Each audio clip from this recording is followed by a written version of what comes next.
Who want one last trip to the long trail?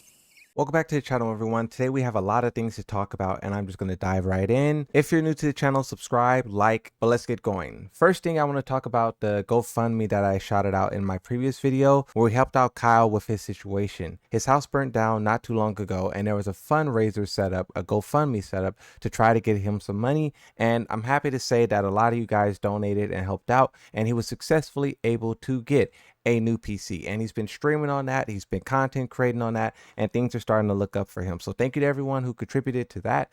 We do appreciate it. But we also have another Kickstarter here. This comes from the developers of R.U.S.H. Maybe you've seen FDX playing it, maybe you've seen SpeedKicks playing it, but this is a 3D fighting game based around footsies. As they say in the tweet, if you want a real 3D fighting game with actually good netcode, please consider supporting us. And as you can see, they have the Kickstarter set up that I will put into a link in the video. Their goal is $55,000, currently raised $3,480. They give a little bit of a story and they talk about how it's based on iconic games like Tekken, Virtua Fighter, and Soul Calibur, and they have a strong emphasis on movement, spacing, poking, everything that we love about 3D fighting games. They also talk about some of the stages that they're bringing to the game.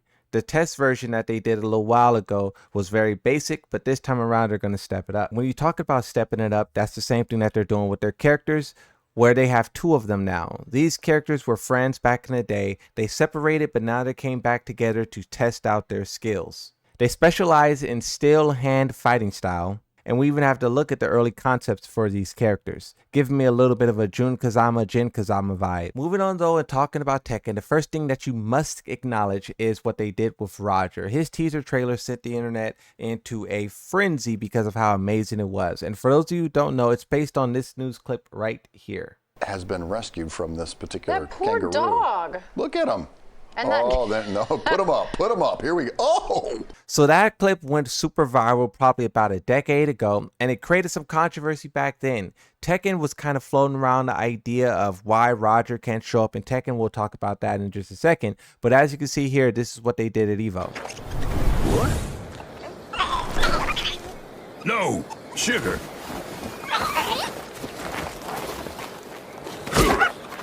And from the looks of it, I believe this is exactly their intro for the round start, because you can see that both characters takes their fighting position and all you're waiting for is a round one fight. And that's really cool for an opening. But diving deep into the controversy that once was, it says Tekken 7 Roger, the kangaroo cut due to animal activists.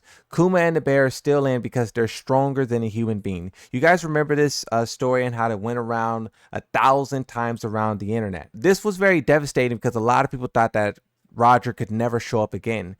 Harada was even quoted in this news article saying there's a video of a man's dog being headlocked by a kangaroo and he punched it in the face. It turned into a big problem. People were complaining about him punching a kangaroo. It seems that the last few years there's a lot more animal activists. Even though they probably wouldn't play our game, they would probably still hear about that. About a kangaroo in our game being punched and would complain about it. Kuma the bear is still in the game though because he's obviously stronger than a human being. And players were very upset because they thought that this was an example of PETA stepping in and telling the game devs what they can and cannot do. But Harada says here in this tweet and two others that I'll show of how this is not the case. And a lot of people didn't believe Harada. People was like, nice revisionist history, Harada. Thank you for this long block of text again. Bring back Roger is basically what the people kept saying. And you can see here in this tweet, this is the original from 2017. Huh? PETA did not say anything. And I said, no worries. What are you talking about? Even though developers like Harada and Nikatsu were gone from Tekken, these guys have decided a lot of the DLC characters that have been done and kind of will be done because Tekken will have a certain amount of seasons. And as you can see with Street Fighter, they know full and well how many seasons they plan to do. 10, they said. Tekken would have a rough estimate as well and where those characters would follow up, and Harada would have played a big part in how they are decided, when they show up, and how they're presented. So congratulations to all of the developers for slam dunking with this reveal and not letting controversy or whatever politics get in the way of delivering a good character with iconic memes to go on top of it. Speaking of iconic characters, quickly taking a turn and talking about Marvel Tokan. They revealed their final lineup of characters, and it's Deadpool, Blade, and Loki with a new map Asgard. They have an open beta that's August 24th, 2026. It's PC and PlayStation exclusive. This game looks really cool, it looks really exciting, and they have endless potential in terms of DLC characters just like Marvel Rivals. I hope this game is super successful with a massive audience because I really do like Marvel, and this game looks fun as well. Moving on to another thing that Tekken 8 did,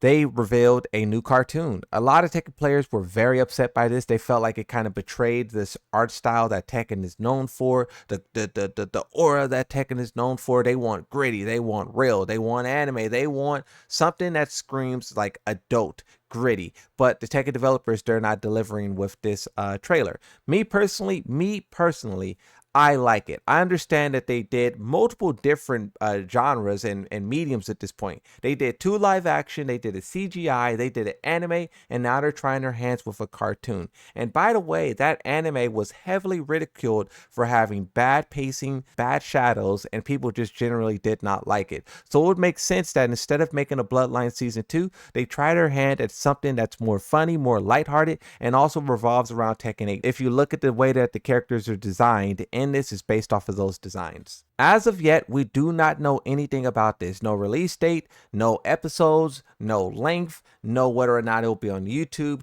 Netflix, or whatever. But honestly, I think it's cool that Bandai Namco is still supporting Tekken even through all the controversy. This game almost died. So the fact that this is something that they're still developing and still working on, I personally think it's cool, and I hope this can bring in some more new players because we can always use more of that. Instead of changing the game and altering the format to bring in new players, do something like this. It's basically how I look at it. One thing that I also want to note is a lot of players were questioning why they decided to do a cartoon, and there is no definitive answer, but I think the best thing we could point to is what the player base has been doing for the past 7 years, and that is drawing Tekken characters in a cartoon-like form and it going viral, where the video under it has 9.6 million views. And there's been multiple videos like this where Tekken characters been drawn in this baby-ified way, this cartoonish way, and it goes viral. So maybe Bandai Namco took notice of that and they wanted to get in on it themselves in an official way. I also want to note what happened with Cyberpunk 2077 when their TV show Cyberpunk Edge Runner Season 2 premiered on Netflix. One, it exploded in popularity, and the player base on Steam increased tremendously. The count went from 16,000 to 44,000. So if this cartoon, even if we don't like it and we hate it, even if it does go on to be successful, entertaining, and just grab an audience, we can experience this type of growth. Yujiro was able to do it. Maybe this could as well.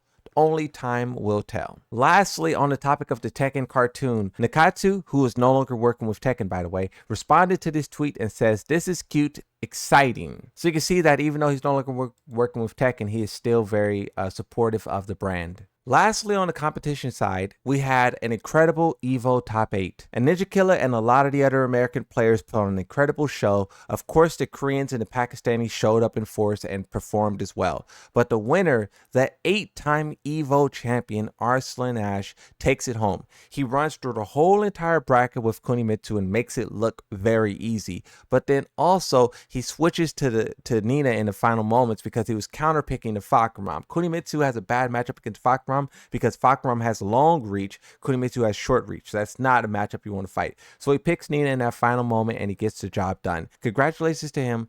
8 victories is amazing. But with there being like 7 EVOs next year, I'm sure those numbers for everyone is going to rise quickly.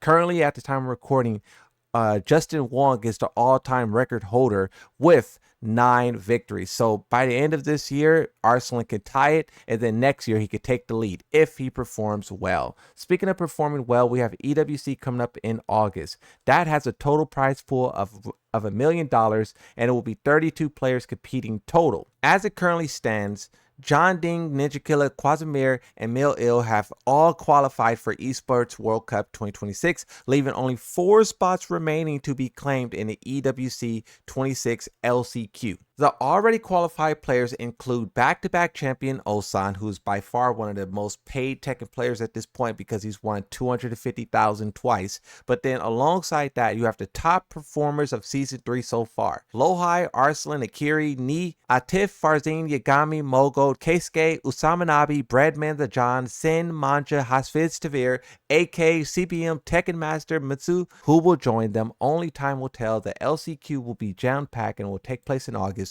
Thank you for watching, like, subscribe, and bye-bye.